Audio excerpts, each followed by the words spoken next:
Yo guys, what's going on? Welcome back to another live. My name's Dion. Got crypto, coffee, and chill. Except I'm not drinking any coffee. Just having water. I'm trying to stay off caffeine. So I'm going to go through yesterday's trade because, look, there was no trade. I stayed up pretty late, not going to lie, waiting for this. But that's what's required. A trade from 9:30 a.m. to 12 p.m. New York time. So for me, that's like 1 a.m. to about 3:30 a.m. Yeah, roughly around there. I haven't deleted anything. My entire analysis is still on the charts. I'm going to give you a brief run through with pretty much what I was looking for, why I didn't get into the trade, what happened after. We'll see what I could have done better. So first of all, my bias was bearish. You can see that this is where I wanted to go short. It did play out. It was just a little bit earlier than I thought it would have occurred. But yeah, my bias was bearish, which was obviously wrong for the day. As you can see, price did end up rallying through the day's highs. So lucky I did not actually enter the trade. If you watched the stream from last night, I was saying that there was a very valid looking short that people were probably going to take. I feel sorry for whoever did, because if you took that short, you would have been stopped out and lost your trade. This is why I did not force the trade. If you have to force it, then it's probably not going to work out too well. This was something that I was thinking about today. The more you want to win your trade, the more likely you are to lose it. Because if you really want to win it, more than likely, you've got some sort, like it's an emotionally charged trade. You don't want to be trading with emotions. You should just have a plan. You need to plan your trade that plan, leave it at that. Less emotion as possible. Because the more you actually want to take the trade, you have this idea in your head of what this trade should look like. And we have something called the confirmation bias. Our brain is going to sort of like pick out these things that we want to see, but maybe it's not actually the full picture. So this is why it's very important to trade as objectively as possible. You want to try and use the data. You want to try and use your plan. That's what the plan is, really. It's a set of objective rules which you follow. It does not trade based on how you feel about the trade. It's just, look, here's a checklist. If you tick all this checklist or all the boxes on the checklist, you take the trade. So yesterday, I could have entered short. I could have been greedy and been like, look, there's a potential X and X amount of profit I could make. Let's try and take it. It looks like it's all set up. But if I did, then I would have lost. So I'm glad I sat yesterday out, because ultimately it would have resulted in a loss, and I'm up about 3.6% for the week. So I don't want to ruin that. Trading isn't always about making money. It's about protecting your capital as well. So it's a mixture of both. You want to play attack and defense. You don't want to just constantly be on attack, because if you are, the market's going to wreck you.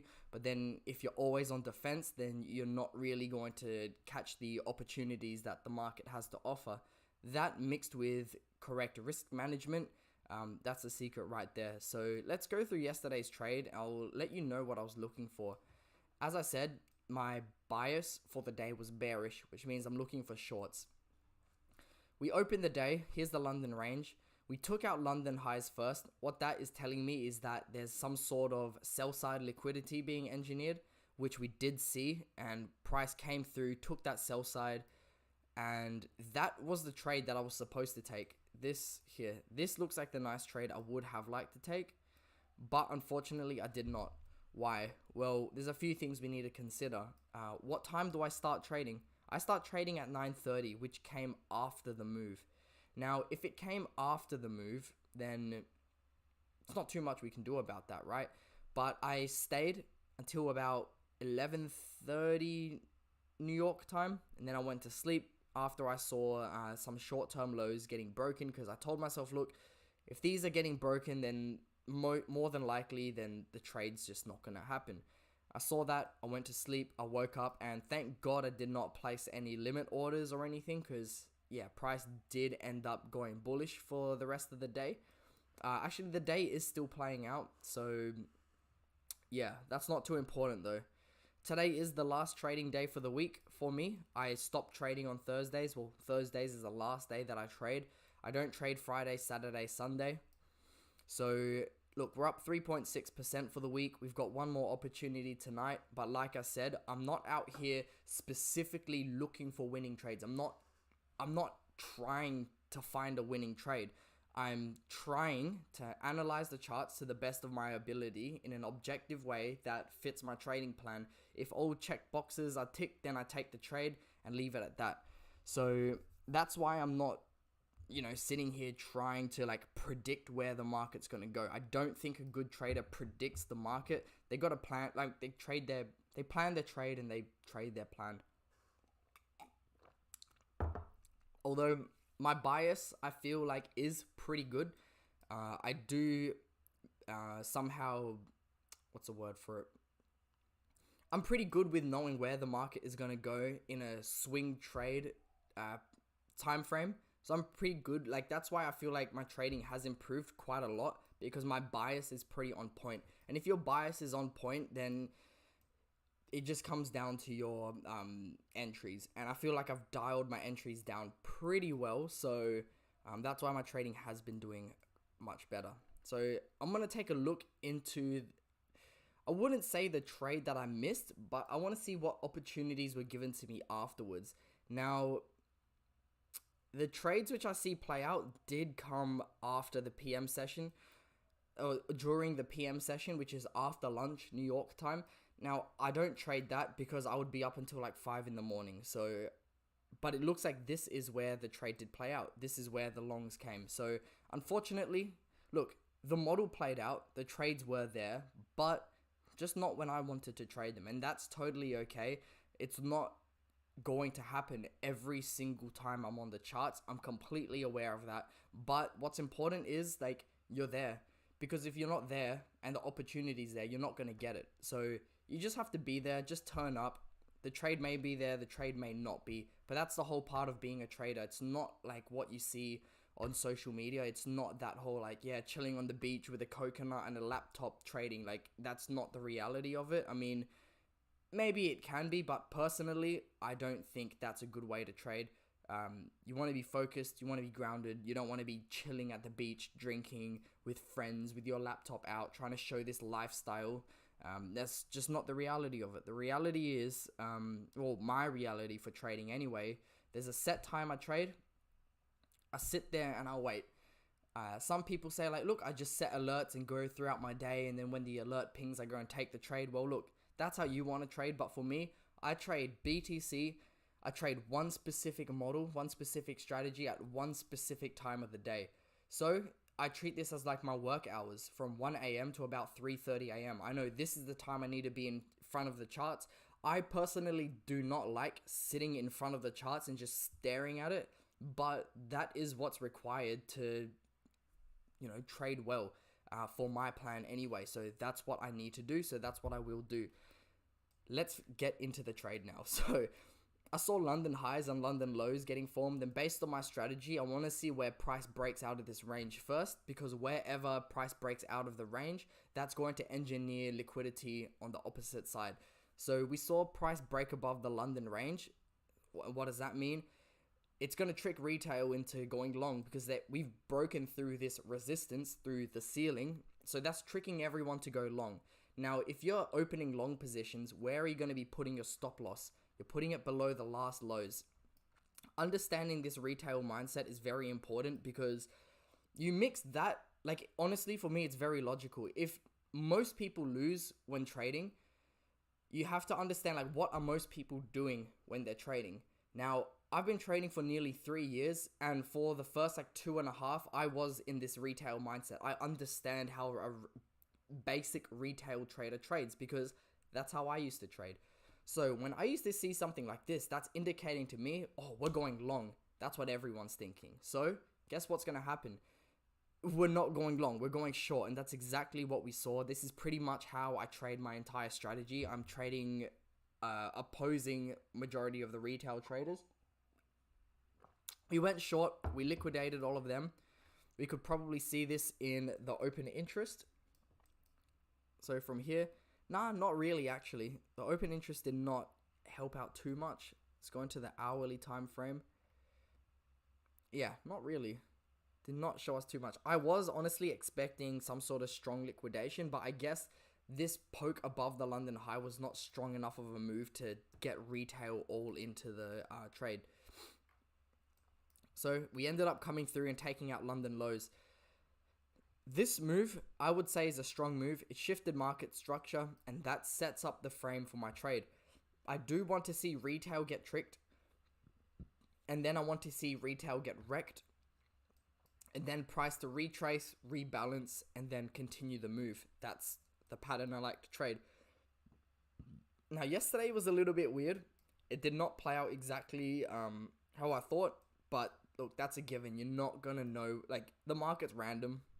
It is. I don't care what you say. A lot of people say, like, look, the market's not random, this and that. It is random. I guess, like, technical analysis is just using previous data to predict future movement, which I don't think is too reliable. That's how most retail people trade. Like, oh, look, when I see this pattern occur, this happens. Like, yes, I guess statistically, if you go into the smallest time frames, into the 1 hour, you're going to see so many different types of patterns form with all kinds of outcomes. But this is where it comes down to the confirmation bias. If you're thinking that this should happen because of this, as you're looking at the charts, that's all your brain's going to pick out, and you're going to convince yourself that this is a real thing. When a triangle forms in this direction, then price, like, look, you're going to convince yourself that this is true, and your brain's only going to see that on the chart because that's what you think. But in reality, that's not how it works. So forgot where I was going with this, but this is the area I wanted price to trade up into, which it eventually did. But then look, instant tap out. It ended up taking out the rest of these this buy side liquidity. We came down, broke the short term low here. I'll go into smaller time frames. There you go. There's the entry. That's a very nice one there within that fair value gap. Let me explain what I see. We got the relative equal highs, which I was talking about yesterday in the live. And this is why I like to live stream things, because a lot of people are going to sit there and claim they saw this, claim they saw that, claim they took this, claim they took that. How can you trust them? At least with me anyways, I live stream every single trading session because I talk through my thoughts, I talk through everything. You see the trades executed live, and everything is literally verifiable on the blockchain since I am trading on DYDX. So everything is verifiable. What I did say last night was I want to see these buy stops get swept. Right? I feel like there was a good amount of liquidity, but I wanted to short. So I wanted price to come up through there, and then I wanted to short that. I wanted to fade that. That's not how it played out. But with the markets, like, you gotta adapt. Like, even though that was my initial bias for the trade, something happens, things change, and you have to adapt, and you have to think quick. That's exactly what happened here. After I saw buy side get taken, daily highs get broken, we pulled through into a fair value gap after breaking a short-term low. What does this, like, for me, that just engineered buys. So this would have been a nice entry, but I'm not going to talk about this and play it out like I would have taken it, because the reality is I did not take it. I'm just telling you, like, what I see right now. Price ended up going bullish. My bias may have been wrong, and I should have been looking for buy orders. Why?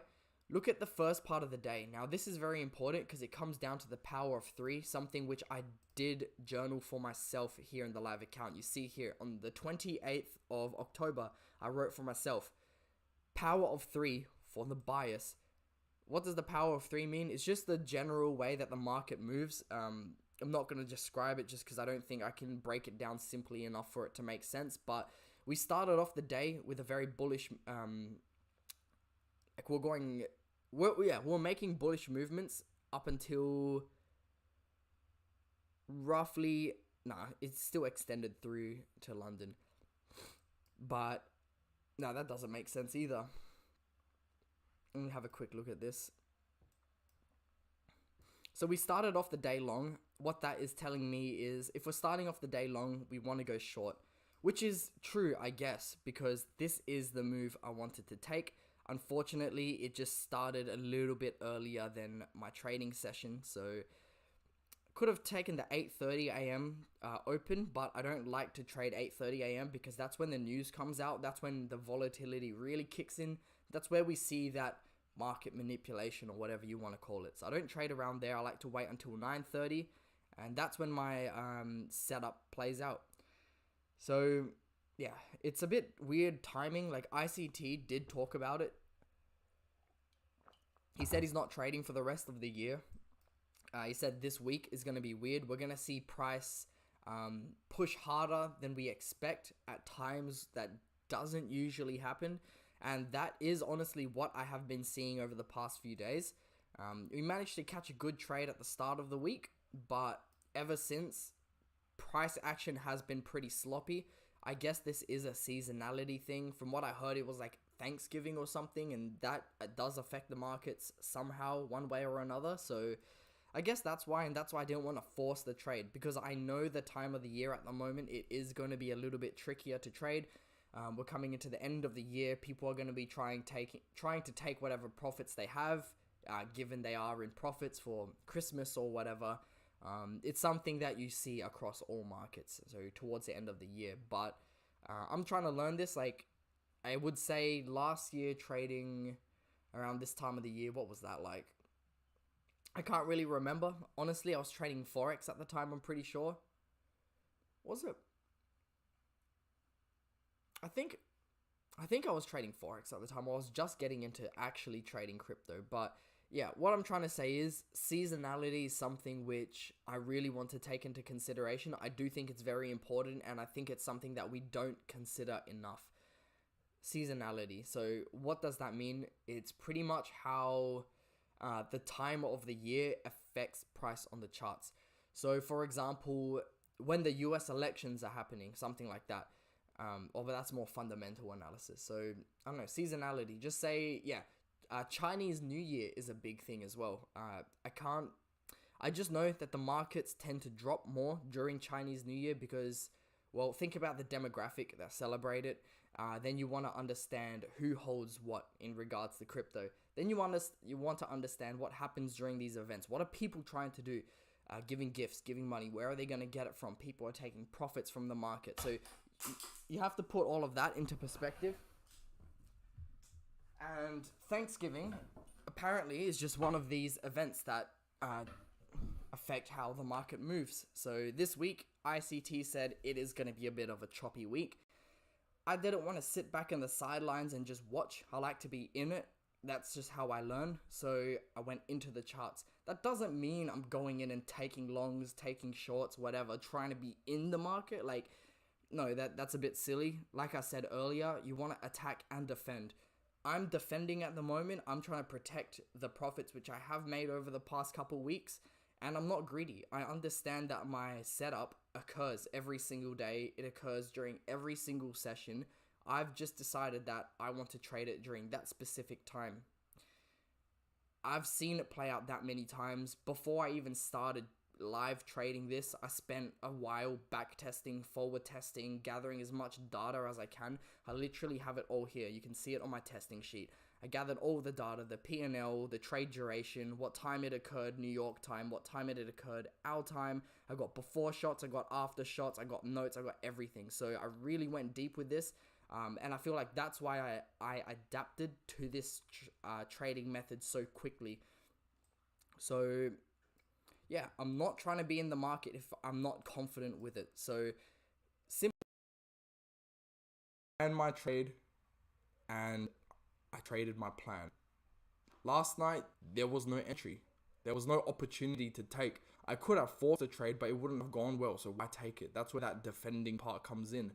But, for example, tonight, if I see the right setup, it ticks all the boxes, hell yeah, I'm going in. I'm risking 2%. I'm taking that short or long or whatever. I'm not too sure.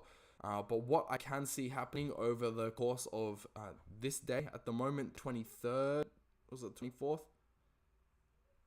Well, it's the 23rd in New York at the moment. So what I can see happen over the 23rd, overall bullish day. Why? Where did price pull into and why?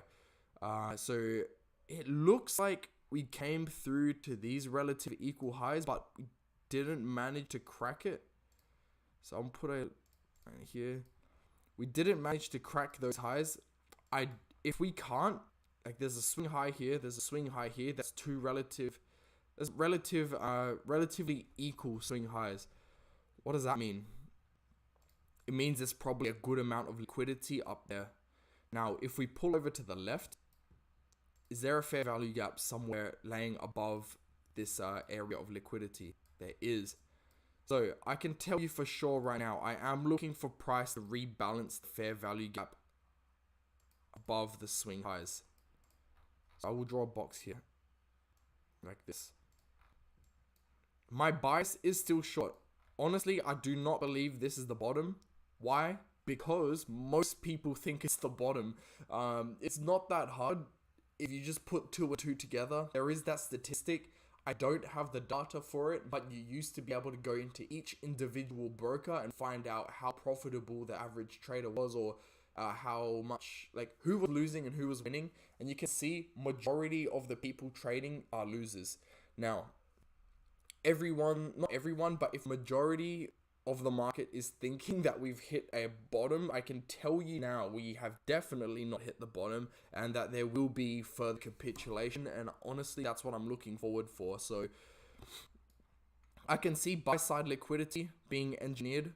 Why? Because we have these relatively equal swing highs which have not been broken.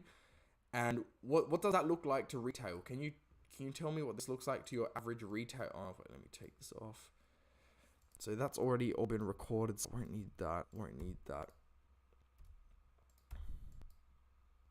What does that green line to you? What does that look like to resistance? I'm sorry, to retail. That looks like resistance. And how does retail treat resistance? Oh, it's the ceiling. It shouldn't break, because every time price comes here, it bounces off. There's your example of using previous price action to predict future price movements. That's not how it works. So relatively equal swing highs forming what retail thinks is resistance. They strongly believe that price should not break above this level. That, combined with the overall sentiment of the market that, oh, we're going bullish, like, this is the bottom. Yeah, I don't know what to say. I'm literally just figuring out what most people are thinking, using that and twisting it for my bias, and then using my objective plan to find my entry, stop loss, and take profit. Why am I going short? Because I see the same thing here. Look, relatively equal lows which have not been broken. You have to understand the macro environment, like everything in regards to, like, stocks, inflation, all this and that. That's not looking good. So what makes you think a risk-off asset, like, or risk-on asset, should I say?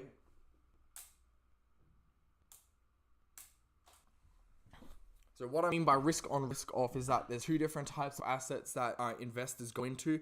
When times are looking rough like they are now, they like to go into risk off assets. So things that are safer, things like a store of currencies such as gold, commodities, real estate, that stuff. Then you have risk on assets such as stocks and crypto indices, that sort of stuff.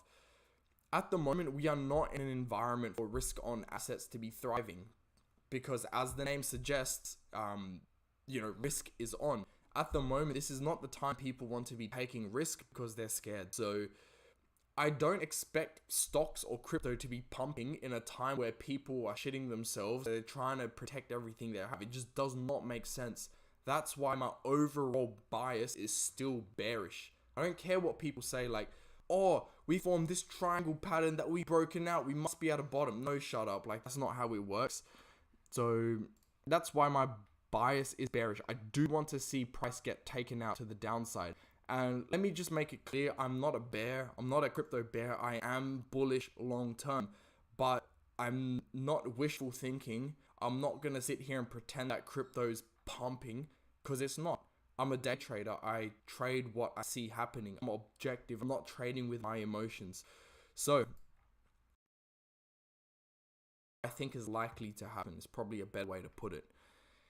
I see these relatively equal swing highs forming what retail thinks is resistance, and just above is a fair value gap, which I want to see get balanced. So if retail doesn't think it's going to break above, what do you think is most likely going to happen? It's going to break above. There's a fair value gap here, which needs to be balanced to allow for price to continue to the downside, because it's just not, like, how do I explain it? Price had moved too sharply in one direction to allow an equal opportunity for buyers and sellers to enter the market. Therefore, it's inefficient, it's unbalanced. We need to come back up and balance it. Like, price needs to be fair. It needs to give an equal opportunity to both buyers and sellers, and this is priced in using the algorithm. Now, there's two types of traders: people who believe in the algorithm and people who believe in the buying and selling pressure. I'm on the algorithm I'm on the algo side. Why? Because that's based around numbers, data, that's facts, that's objective. I don't like to trade buying and selling pressure because I just don't like to trade it. I've traded that before, and I know that's what most retail traders trade. Why would I trade like everyone else who was losing? Like, that just does not make sense. So that is why I believe we're going to see these highs get run. That's why I believe we're going to see this fair value gap get touched into, and that will set up my short for the rest of the day. Now, like I said, we have to be willing to adapt, because what if this doesn't happen? What if I'm actually wrong here? It doesn't matter, because at the end of the day, price will play out. It's going to show me something, and that something is either going to fit my plan or it's not going to fit my plan. If it fits my plan, I'm taking it. If it doesn't, I don't. I go to sleep next day. I'm not trading tomorrow. Friday's the end of the week. I'm chilling. I end the week with 3.6% profit. That's not bad. And like, literally, that's all there is to it. Where am I aiming for shorts? Honestly, I want to take the last lows, 15,447. Now, people might get mad thinking, why are you trying to short? Well, obviously in a reversal. We're coming out of the bear market. Time to go long. I mean, look, that's your opinion. At the end of the day, one of us is going to lose. One of us is going to win. Let's see who's on what side. That's pretty much it for my analysis, to be honest. Bit of a rant. Bit more of a like mindset psychology talk. But I think that is what's most important with trading. Technical analysis is fairly easy. I do believe I can teach anyone how to read charts like in a month. It's very easy, in my opinion. The hardest part is the actual trading itself. So that's where I spend most of my time, like, trying to improve. It's the psychology, it's the mindset, sticking to the plan. Because look, I have been doing this for like almost 3 years now, and I'm not gonna lie, the emotions still occur. And look, we're only human. We're not robots. We cannot block out the emotions we feel when we're trading. The most we can do is manage it, stick to our plan. I guess in a sense, it sort of is like gambling, you know, when people think that they gotta, when people think odds are in their favor, then they're going in. But that's gonna happen a lot, right? Because when we're trading, we have this preconceived idea of what we think is gonna happen. The price will show us like what we think, or it may not, but based on the confirmation bias, we're going to see trades that aren't actually there. I don't care who you are, like everyone who trades has had this happen before. You see, like, your brain plays tricks on you. You start seeing trades which don't actually exist, and then you take it and you get wiped out, and you ask yourself why. That's the biggest like psychological part to it. So that's why I like to write. Like, yeah, I literally have it all right here. Before I go into my trades, I make sure that I'm like calm, focused, relaxed, whatever. Not too hyped. I don't have a specific like emotionally charged bias. And I write everything down, including the time. So that when I am trading and I do see price start moving really fast, I know myself enough to know that when that happens, that does charge me up emotionally, and I do start getting excited. I want to take this trade, or it's that balance of the fear and greed. I feel that balance of the fear and greed, like, it loses balance. That's when I refer back to the book, because I wrote down what my initial analysis before everything was emotionally charged. I refer back to my book. What was I thinking before this? Okay, I'm going to wait for this. Or I'm going to take this. This is the number I'm waiting to happen. And that keeps me very grounded. So that's a quick little tip. Other than that, like I don't really have too much else to go through, to be honest. That I guess is what I'm looking for today. I do feel like we are going to start the day somewhat bullish just so that we can get this buy side liquidity before making our way down. But also look, there's a unbalanced fair value gap above these swing highs too. Look, there's just a lot going on. We'll have to see. Like I said, I'm not trying to predict the market. The day has not even started. It's not even the 24th yet in New York. So we still have a lot of time. Yeah, we haven't even finished the day yet. I'm not going to try and predict what price is going to do. But based on my analysis, that is what I feel like is more than likely to happen. Some sort of rally to trick more retail traders in. Because the thing is, if we want to run these lows, we need sell stops. So we need people who are willing to sell the positions. Who's going to take those positions? The people who are shorting from the top. So the more we rally, the more people are going long, the more they're setting stop losses, which is engineering sell side liquidity. Why do we need that sell side liquidity? For the people who are going short from the top to come down and look, because when you're shorting, you're, I guess, like, what are you doing? Like, the reason why the stop loss to the downside is called a sell stop is because if those people want to stop their position, they need to sell it. Because I guess you're going long, so you're buying into something. If you want to stop that position, you need to sell it back. It's the opposite when you're a short seller. Because you sell down, it's a little bit complicated going into like how this actually works. But you're selling, you need what's the word? So as the sellers, pretty much you need the liquidity to match, right? If there's so many people selling short from the top, they're gonna need that liquidity to take their profits from the bottom. Who are they taking the profit from? The losers who put the stop loss there. If there's not enough losers, if there's not enough stop losses down there, then the winners at the top aren't going to be able to take their profits. And the market knows this, and it's going to engineer it in this way where it's very efficient. And that's just the way the algorithm prices itself. It's very hard to explain. I honestly, it's a struggle to even just wrap my head around it, let alone try and explain it in a way that's easy to understand, especially if you're not into this, especially if you have not engaged with ICT content before, because it is like the red pill of trading. But if you want to go learn it, go learn it. I'm not here to teach you, I'm here to trade. So I'm gonna leave it at that. Anyways, I've pretty much done my whole analysis. Don't think there's too much else I want to touch on, to be honest. Let's see. So we got one more trading day for the week. Last week was pretty good. I might go over my previous weeks and fill in how much I won, how much I lost, just so it's more consistent.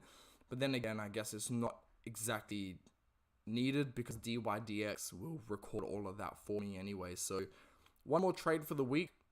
We're up 3.6%, like I said. I'm not going to try and chase any profits. Like, I'm happy with more than 3% for the week. Regardless, I mean, look, last week was a 10 point something percent week, but that's just because, that's what was offered to me and that's what I took. That's it. I'm not trying to catch like 10% per week or like 8% per week. It's like, no, I'm here to be in front of the charts from 1 a.m. to 3:30 every day. And if there is a trade based on the setup, I will take the trade. It may be offering me a 1 to 3 risk to reward ratio. It may offer me 1 to 20 risk to reward ratio, but I'm going to take whatever the market gives me. And at the end of the week, I'll be given a result based on that. And if I follow my plan, there's nothing else I can do. Like, if it's a negative week, if it's a positive week, if I followed my plan strictly, that's the most I can do. And so far, it's been proving to be profitable. So yeah, that's it. I'm going to leave it there. I'm going to go out, probably make a little bit more content, but I will be trading tonight, 9:30 a.m. New York time. It's my last trade for the week. See you guys there.